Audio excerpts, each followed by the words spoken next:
Welcome po mga kakuya. Ako yung lingkod Jonathan, TV Mix Vlogs po mga kakuya. So mayroon tayong topic po mga kakuya. Napakaganda ating topic ngayon ayon po sa kanya sa ating video na ipapalabas mamaya po mga kakuya.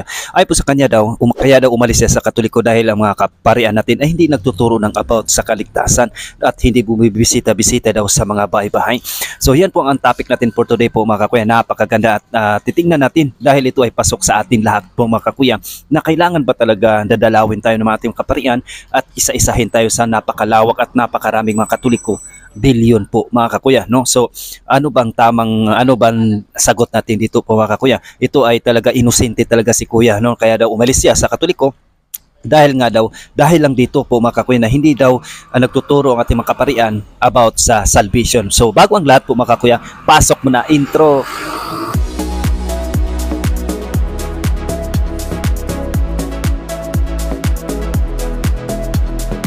Mga kakuya, kung nagbabalik Jonathan TV Mix Vlog. So at sagutin natin mga kakuya. So ang panoorin po natin ang kanyang video po mga kakuya. Kaya nga ba umalis ako sa Katoliko Romano? Alam nyo kung bakit? Hindi ka tinuturuan tungkol sa kaligtasan mo. Hinayaan ka lang na magsimba. Hindi ka binibisita ng pari. O walang nagtuturo sa'yo na sa loob ng simbahan. Kundi ang natutunan ay puro bisyo, alak, sugal, sigarilyo, lahat ng kamalian nandoon sa tao. So nasa iyo kung anong dapat mong gawin. Kaya salamat may nagturo sa akin na ang kaligtasan ay nasa Biblia at dito ko nasumpungan. Kaya ako umalis. Ganun lang pala kaibigan. Ang kaligtasan ay nasa iyo, gawin natin kung papaano lumapit sa Diyos at maging maayos sa Panginoon, kaya tayo maglingkod sa Diyos. So narinig natin po mga kakuya ang kanyang video po mga kakuya, no? Sa talagang napaka-inosente ni Sir, no? Sa kanyang pagsabi na iniwan daw niya ang Katoliko. Bakit? Dahil nakakalungkot lang mga kakuya, dahil ang iniwan niya ang 7 sacraments, no? Hindi lang basta-basta ang simbahan, kundi ang sakramento ni Kristo po mga kakuya na iniwan ni Kristo. Kaya yan, ang sakramento pa lang nagbibigay ng salvation po mga kakuya. Na dala-dala ng mga pari ay mga sakramento ay nagbibigay ng salvation. So bago pa man, isa itong karaniwang dahilan ng binabanggit ng ilang mga dating Katoliko na lumipat sa ibang pananampalataya na madalas nilang sinasabi na hindi sila nabigyan ng sapat na atensyon ng mga pari, lalo na pagdating sa personal na pagdalaw o mas malinaw na pagtuturo tungkol sa kaligtasan. Narito ang ilang mga bagay na maaaring isang alang-alang po mga kakuya. Una, tungkulin ng bawat Kristiyano. Tandaan po natin mga kakuya, tungkulin ng bawat Kristiyano sa simbahang Katoliko. Hindi lang ang mga pari ang may responsibilidad sa pagpalaganap ng pananampalataya. No? Bahagi rin ito ng tungkulin ng bawat mananampalataya. Ang pamilya, mga kaibigan at ang buong pamayanan ay may papel sa pagtuturo at pagpalalim ng pananampalataya. Ang ikalawa, ito ay mga sakramento at pagtuturo. Sa Katolisismo, itinuturo na ang kaligtasan ay isang patuloy na proseso ng pananampalataya at ang paggawa ng mabuti, hindi lamang isang minsanang pangyayari. Ang mga sakramento, lalo na ang kumpisal at Eucharistia, ay tinuturing na mahalagang bahagi ng biyaya ng Diyos na nagbibigay lakas sa pananampalataya. Ang ikatlo, pagiging aktibo sa simbahan. Maraming parokya ang may mga programa tulad ng Bible study, catechism classes at iba pang gawain para mapalalim ang kaalaman sa pananampalataya. Minsan ang dahilan ng kakulangan sa pagtuturo ay ang kawalan ng aktibong pakilahok ng mga miyembro. So kay Sir, tanungin natin sa kanya kung nag-attend ba ito ng Bible study at na umaattend ba ito ng seminar. Baka hindi naman, puro lang baka ito ay pabibilang, no? Hindi po ganon, no? So, pang-apat, limitasyon ng mga pari. Hindi palaging kanyang maabot ng pari ang lahat ng mga miyembro sa simbahan, lalo na sa malaking parokya. Ngunit may mga laiko, mga hindi pari na may tungkuling tumutulong sa pangangalaga sa mga miyembro ng simbahan. No, kung ang isang Katoliko ay naghahanap ng mas malalim na kaalaman tungkol sa kaligtasan, maraming paraan upang matuto tulad ng pagbabasa ng Biblia, pagdalo ng misa at pakikilahok sa mga religious group sa loob ng simbahan. No, diba? So yan ang mga tungkulin dapat nating gawin bilang mga Kristiyano. Hindi lang natin iaatang sa ating mga kaparian sapagkat sila ay maraming talagang gawain po bilang pari, no?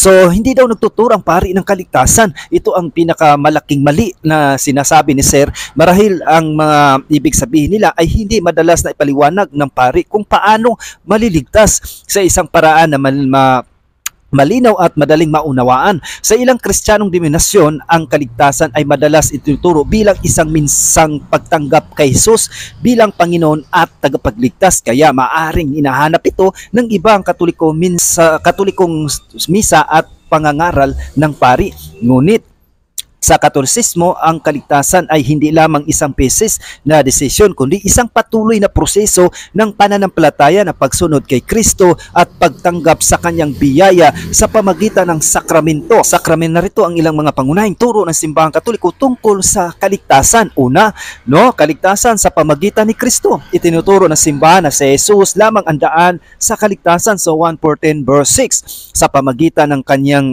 kamatayan at muling pagkabuhay, binuksan niya ang pintuan ng langit para sa lahat ng mananampalataya, at sumusunod sa kanya. Ang ikalawa, ang pananalig at gawa. Ito'y tinatawag na faith and works po, mga kakuya. Hindi lang pananampalataya ang kailangan, kundi pati mabubuting gawa. Santiago 2 verse 24, nakikita ninyo na ang tao ay pinapaging matuwid sa pamagitan ng mga gawa at hindi sa pananampalataya lamang. To fit alone, mali po yun.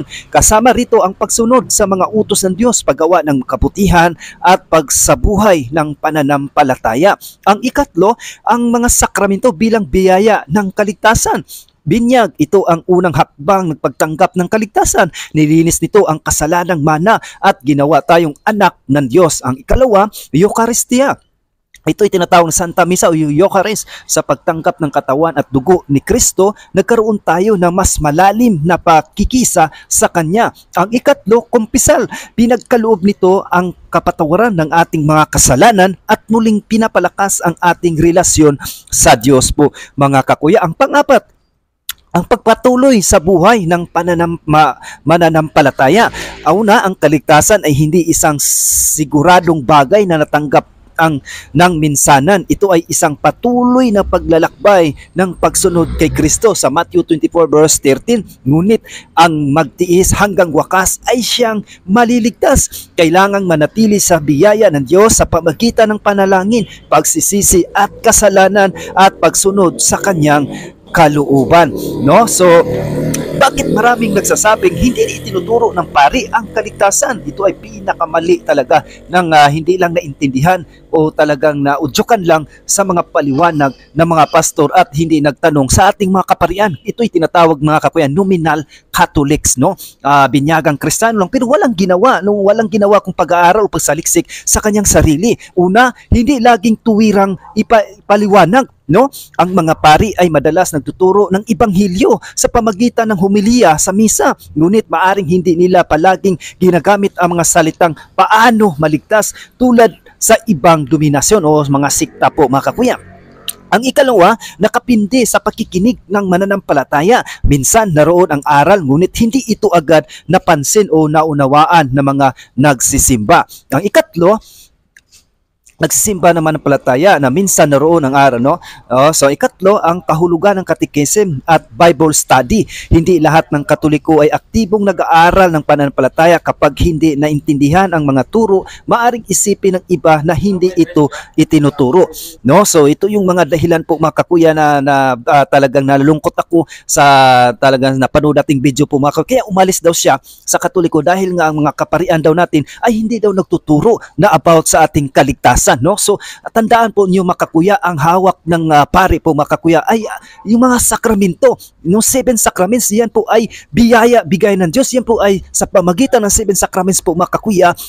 Yun ay about sa ating salvation. Ang binyag pa lang, yun ay simbolo, ang pag-alis ng ating mga salang mana. Hindi lang alam ng ating kaibayo sa pananampalataya. Kaya nga, ayon sa Oseas 4 verse 6, my people are destroyed for lack of knowledge. Kaya nga, ang kanyang knowledge ay napunta sa piki, Dapat sa original po tayo, mga kakuya. Tatag ng ating Panginoong Hesus, founded by Jesus Christ. Hindi lang ang simbahan ang iniwan ni Kuya, si Sir, kundi ang body of Christ, ang banal na Eucharistia. Kaya nalulungkot ako, nasaktan po ako dahil nga iniwan niya lahat, So paano natuloy ang kanyang kaligtasan? Imbis na aralin at magtanong dapat sa ating mga kaparian, no? So muli, maraming salamat sa mga kakuya. God bless po sa ating lahat, no? Magsuri at mag-aral, no? So nawa pagpalain tayo na makapangyarihan Diyos sa ngalan ng Ama, ng Anak at ng Espiritu Santo. Amen. So God bless at ingat po tayo palagi.